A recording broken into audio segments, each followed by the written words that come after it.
Hello friends, welcome back to my channel. आज हम दंती ध्वंती कल्पम के बारे में पढ़ेंगे कि दंती ध्वंती कल्पम का प्रयोग जो होता है ना, हम लोग कब करते हैं विरेचन कराने के लिए, किस किस रोगों में करते हैं। ये जो होता है ना, चरक संहिता के कल्पस्थान का लास्ट चैप्टर है, जिसको हम लोग दंती ध्वंती कल्पम के नाम से जानते हैं। ये जो दोनों होते हैं, दंती और ध्वंती, ये दोनों जो होता है ना, विरेचन कारक द्रव्य के रूप में प्रयोग होते हैं। इस चैप्टर में हम लोग इन्हीं के बारे में पढ़ेंगे कि जो दंती हैं उनका उसका क्या क्या पर्याय होता है, ध्वंती का क्या क्या पर्याय होता है, इनके क्या क्या लक्षण होते हैं। मतलब उत्तम जो दंती और ध्रुवंती होते हैं उनके कौन कौन से लक्षण होते हैं, जिससे हम कह सकते हैं कि ये दंती और ध्रुवंती उत्तम है। इनके गुणों के बारे में पढ़ेंगे, इनकी संग्रह विधि पढ़ेंगे और इनकी योगों के बारे में हम लोग पढ़ेंगे कि इनका भिन्न भिन्न किस तरह से हम इनके योग के बारे में योग का प्रयोग करके विरेचन करा सकते हैं। और इस चैप्टर में थोड़ा बहुत स्नेह पाक के बारे में बताया गया है कि स्नेह पाक की डिफिनीशन क्या है, मतलब स्नेह पाक के भेद कौन कौन से हैं, और स्नेह पाक जो हम लोग करते हैं, जो उनके भेद होते हैं, उनका हम लोग कब कब यूज़ करते हैं।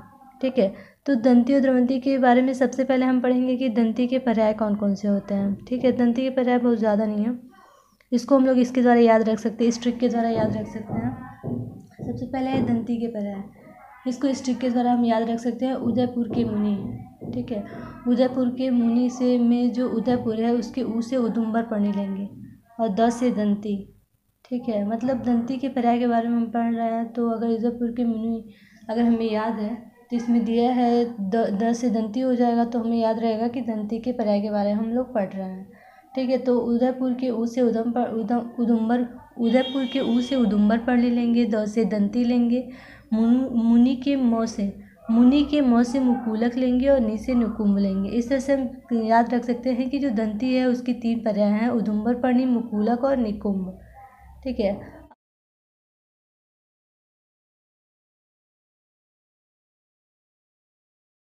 अब हम द्रवंती के पर्याय के बारे में पढ़ेंगे।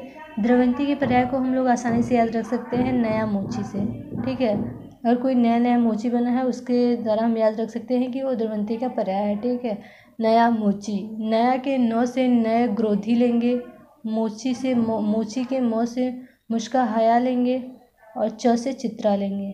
ठीक है, इसके द्वारा हम लोग याद रख सकते हैं आसानी से द्रवंती के पर्याय को, नए ग्रोधी, मुश्का हया और चित्रा जो होते हैं द्रवंती के पर्याय होते हैं।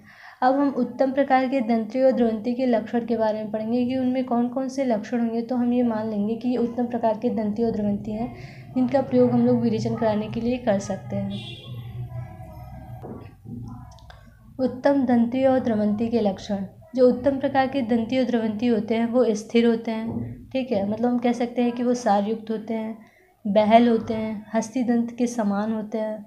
ठीक है, मतलब हाथी के दांत के समान ये होते हैं दंती और ध्रुवंती। इनका वर्ण जो होता है ना, श्याम वर्ण का होता है, कुछ कुछ ताम्र वर्ण के भी होते हैं। ठीक है, ये उत्तम प्रकार के दंती और ध्रुवंती के लक्षण होते हैं कि वो स्थिर होता है, बहल होता है, हस्ती दंत के समान होता है, श्याम वर्ण का होता है। ठीक है, और ताम्र वर्ण का भी ये होता है। इस तरह से हम लोग दंती ध्रुवंती का, उत्तम प्रकार के दंती ध्रुवंती का प्रयोग करके हम लोग विरेचन करा सकते हैं, तो आसानी से विरेचन हो जाता है। इसका प्रयोग हम लोग विरेचन कराने के लिए आसानी से कर सकते हैं। अब हम लोग दंती ध्रुवंती की गुण के बारे में पढ़ेंगे कि दंती और ध्रुवंती के अंदर कौन कौन सी प्रॉपर्टीज़ होती हैं। दंती और ध्रुवंती का जो मूल होता है ना, वो तिक्ष्ण मूल होता है और ये उष्ण होता है, आसुकारी होता है, विकासी और गुरु होता है, शीघ्र क्रियाशील होता है। ये जो होता है ना, दंती और ध्रुवंती के गुण होते हैं कि इनका जो मूल होता है तिक्ष्ण होता है, उष्ण प्रकृति के होते हैं, आशुकारी होते हैं, विकासी और गुरु होता है। ठीक है, शीघ्र क्रियाशील होता है। ये दंती और ध्रुवंती के गुण होते हैं। अभी तक हम लोगों ने दंती और ध्रुवंती के पर्याय कौन कौन से होते हैं उसके बारे में पढ़ा, उसकी संग्रह विधि, उसके उत्तम प्रकार के दंती ध्रुवंती के लक्षण कौन कौन से होते हैं उसके बारे में पढ़ा, और दंती ध्रुवंती के गुण कौन कौन से होते हैं उसके बारे में पढ़ा। अब हम लोग दंती ध्रुवंती के योगों के बारे में पढ़ेंगे। तो सबसे पहले यहाँ पे बताया गया है कि दंती ध्रुवंती के 10 योग का यहाँ पे वर्णन किया गया है। इसके बारे में हम देखते हैं कि किस तरह से इस दंती ध्रुवंती के 10 योगों का प्रयोग हम कर सकते हैं। यहाँ बताया गया है कि दंती और ध्रुवंती के मूल का कल्क एक अक्ष लेते हैं, मतलब दंती और ध्रुवंती के जो मूल का कल्क है हमने बनाया है, उसका एक अक्ष की मात्रा लेते हैं। फिर उसे हम लोग दही में, तक्र में, सुरामुंड में, या चिरौंजी के रस से निर्मित सिंधु में, या फिर बड़ी बेर के रस से निर्मित सिंधु में, या फिर खट्टी बेर के रस से निर्मित सिंधु में, या फिर पीलू के स्वरस से निर्मित सीधु में, इन सातों में से किसी एक में, ठीक, इन सातों में से किसी एक द्रव में घोल लेते हैं। मतलब हमने बताया कि दंती और द्रवंती का जो कल्क है उसका एकच्छ मात्रा लेते हैं और इन सातों का जिसका हमने नाम बताया है उनमें से हम इन सातों में से हम किसी एक द्रव में जो होता है ना दंती द्रवंती के मूल के कल को घोल लेते हैं। फिर इसका प्रयोग जो होता है ना हम लोग गुल्म रोग से पीड़ित अगर कोई व्यक्ति है या फिर उदर रोग से पीड़ित कोई व्यक्ति है तथा दोषों से जिन व्यक्तियों का शरीर खिन्न होता है ऐसे व्यक्तियों में हम लोग विरेचन कराने के लिए करा सकते हैं। मतलब हमने बताया कि दंती द्वंती के मूल का जो कल्क है एक अच्छी मात्रा लेते हैं। फिर इन सातों में से किसी में भी दही तक्र सुरा मुंड चिरौंजी के रस से निर्मित सीधु है, बड़ी बेर के रस से निर्मित सीधु है, खट्टी बेर के रस से निर्मित या फिर पीलू के स्वरस से निर्मित अगर सिंधु है, इन सातों में से किसी एक में हम लोग दंती द्वंती के कल को घोल लेते हैं। फिर हम लोग अगर कोई व्यक्ति गुल्म रोग से पीड़ित है या फिर उदर रोग से पीड़ित है तो हम लोग उसमें जो होता है ना उसे विरेचन कराने के लिए इसका प्रयोग कर सकते हैं। यहाँ पे हम लोगों ने 7 योग के बारे में पढ़ा, चूँकि मैंने बताया है ऊपर कि हम लोग 10 योग के बारे में पढ़ेंगे। तो ये जो 7 योग है इनमें से हम लोग अगर कोई व्यक्ति गुल्म रोग या फिर उदर रोग से पीड़ित है तो ऐसे व्यक्ति में विरेचन कराने के लिए हम लोग इन सातों में से किसी एक में दंती द्वंती के मूल के कल को घोल करके उसे विरेचन कराते हैं तो बहुत ही लाभदायक होता है। अब यहाँ बताया गया है कि अगर कोई व्यक्ति पांडु रोग से पीड़ित है, कृमि कोष्ठ रोग से पीड़ित है या फिर भगंदर रोग से पीड़ित है तो हम लोग दंती द्वंती के मूल के कल का प्रयोग कैसे करते हैं। अगर कोई व्यक्ति पांडु रोग से पीड़ित है, कृमि कोष्ठ रोग से या फिर भगंदर रोग से पीड़ित है तो हम लोग क्या करते हैं, सबसे पहले दंती और द्रवंती के मूल का जो कल्क है उसको हम लोग गोमांस के रस में या फिर मेघ मांस के रस में या फिर बकरी के मांस के रस में, ठीक है, दंती या फिर द्रवंती के मूल का जो कल्क होता है उसमें इन तीनों में से किसी एक में घोल लेते हैं और ऐसे मतलब जो पांडु रोग से पीड़ित व्यक्ति है, कृमि कोष्ठ या फिर भगंदर रोग से पीड़ित व्यक्ति है उसमें हम लोग विरेचन कराने के लिए प्रयोग करते हैं तो बहुत ही लाभदायक होता है। इस तरह से हम लोगों ने दंती और द्रवंती के 10 योग के बारे में पढ़ लिया। जो 7 योग थे उसके भी बताया गया है कि अगर कोई गुल्म और उदर रोग से पीड़ित है तो उसमें हम लोग उन सातों में से किसी एक में दंती द्रवंती के मूल के कल को घोल करके उसे विरेचन कराने के लिए देते हैं। लेकिन अगर कोई पांडु रोग से पीड़ित है, कृमि कोष्ठ या फिर भगंदर रोग से पीड़ित है तो हम लोग दंती द्वंती के मूल के कल को गोमांस के रस में, मृग मांस के रस में या फिर बकरी के मांस के रस में घोल कर उसे विरेचन कराने के लिए देते हैं।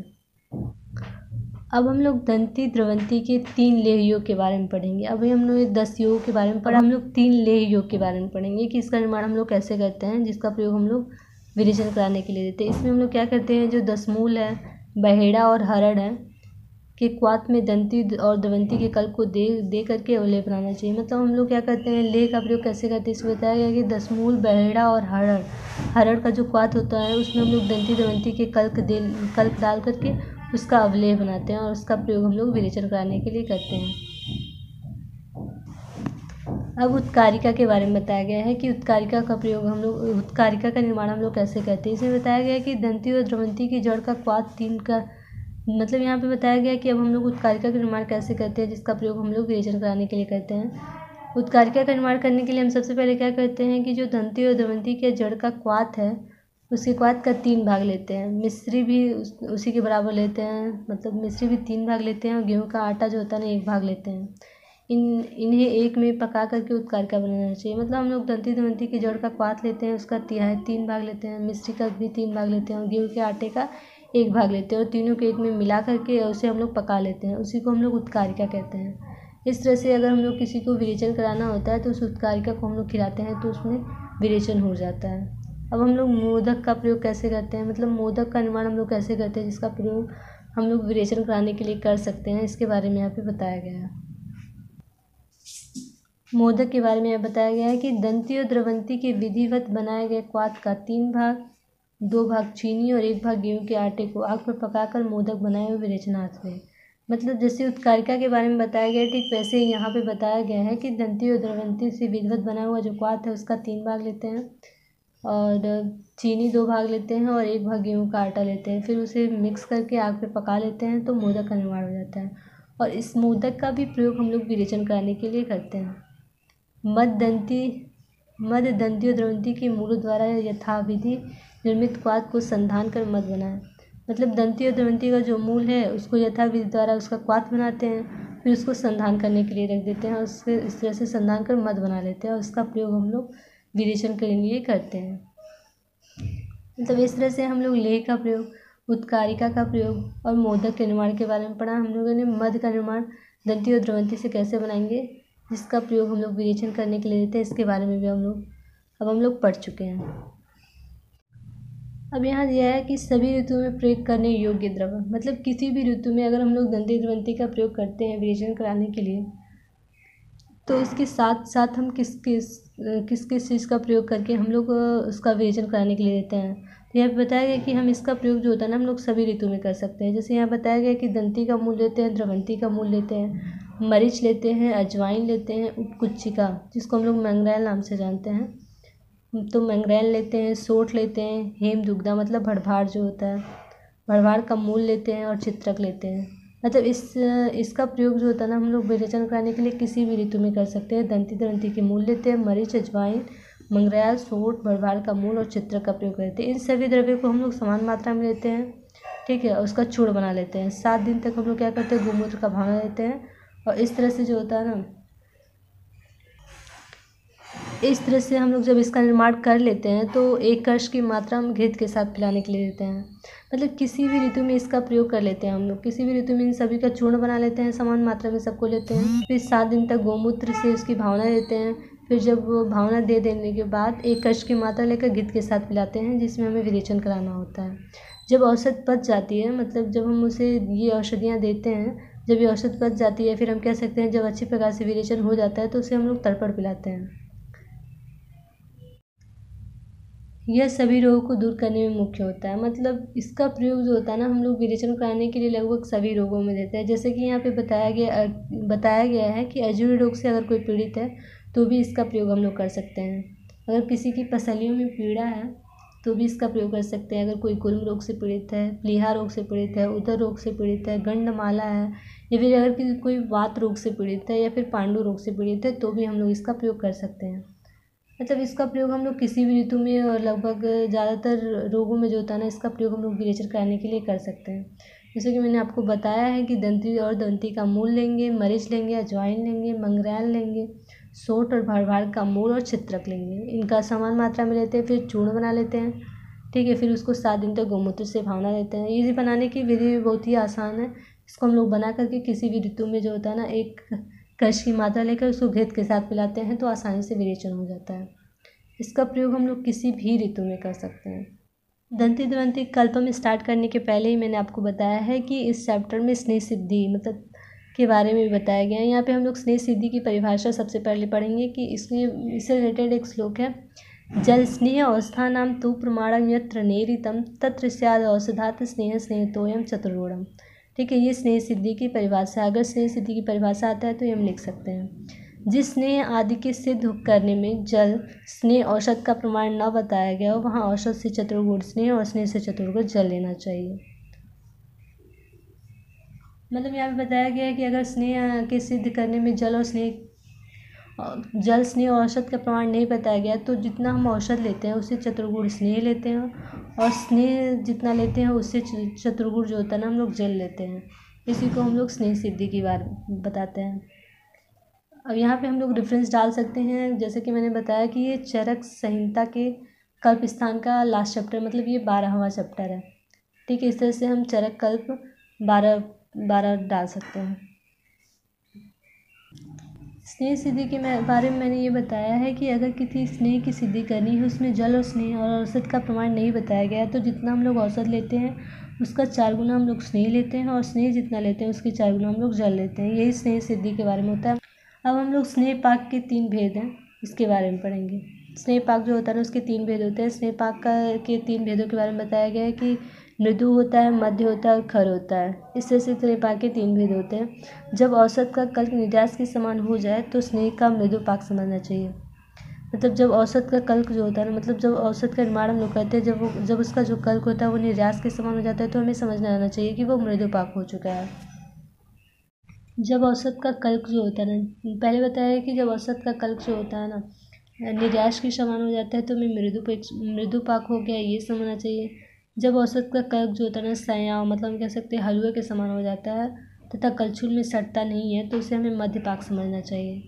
यदि कल्क को हाथ में लेकर गोली बनाया जाए, ठीक है, पहले तो बताया कि निर्यास के समान हो जाता है तो उसको मृदु पाक बोलते हैं, सयाव के समान हो जाता है तो मध्य पाक बोलते हैं। अब हम लोग खर पाक के बारे में पढ़ेंगे। अगर हम लोग कल्क को हाथ में लेते हैं, उसकी गोली बनाते हैं तो गोली बन जाती है, और कल के टुकड़े टुकड़े होकर के वो गिरने लगता है, तो उसे हमें खरपाक समझना चाहिए। अब हम लोग जो विभिन्न प्रकार के स्नेहपाक हम लोगों ने मृदुपाक, मदपाक और खरपाक के बारे में पढ़ा, उसका प्रयोग हम लोग कब कब करते हैं इसके बारे में पढ़ेंगे। उसके बारे में हम लोग पढ़ रहे हैं कि विविध प्रकार के स्नेहपाक का प्रयोग हम लोग कब कब करते हैं।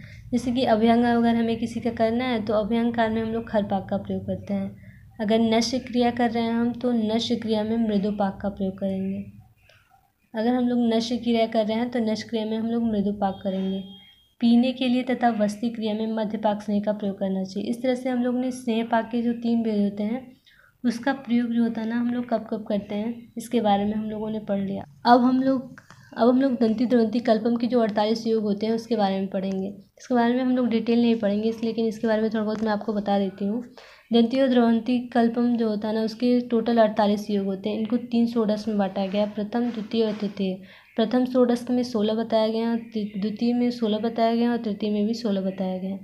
इस तरह से हम लोगों ने दंती द्वंती कल्पम के बारे में ज़्यादातर चीज़ें जान ली हैं कि इनके पर्याय कौन कौन से होते हैं, इनके उत्तम दंती द्वंती के लक्षण कौन कौन से होते हैं, इनके गुण कौन कौन से होते हैं, इनकी संग्रह विधि कैसे हम लोग संग्रह करते हैं, इसका प्रयोग कैसे, इसका निर्माण करके हम लोग इसका प्रयोग जो होता है ना विरेचन कराने के लिए करते हैं। इसकी योगों के बारे में सबसे पहले हम लोगों ने पांडु और उदर रोग में हम लोग दंती द्वंती के मूल को किसमें घोल करके इसका प्रयोग कर सकते हैं विरेचन कराने के लिए, और अन्य रोग में भी मैंने बताया है। ठीक है, और इसके लेह का प्रयोग हम लोग कैसे करते हैं, निर्माण कैसे करते हैं, उत्कारिका का निर्माण कैसे करते हैं, मोदक का निर्माण कैसे करते हैं, इसके बारे में भी हम लोगों ने पढ़ा। हम लोगों ने स्नेह सिद्धि के बारे में पढ़ा। स्नेहपाक के भेद कितने होते हैं, जो भेद होते हैं मृदु, मध्य और खरपाक, उनका प्रयोग हम लोग कब कर सकते हैं। और दंती द्वंती के योग के बारे में पढ़ा कि कितने योग होते हैं। टोटल इसके कुल 48 योग होते हैं और उसको 3 षोडश में डिवाइड किया, ये मैंने बताया आपको। यहाँ पे हम लोग दंती द्वंती के बारे में पढ़ चुके हैं। अगर आपको मेरी वीडियो अच्छी लगी हो तो लाइक करें, कमेंट करें और चैनल को सब्सक्राइब करना ना भूलें। Thank you.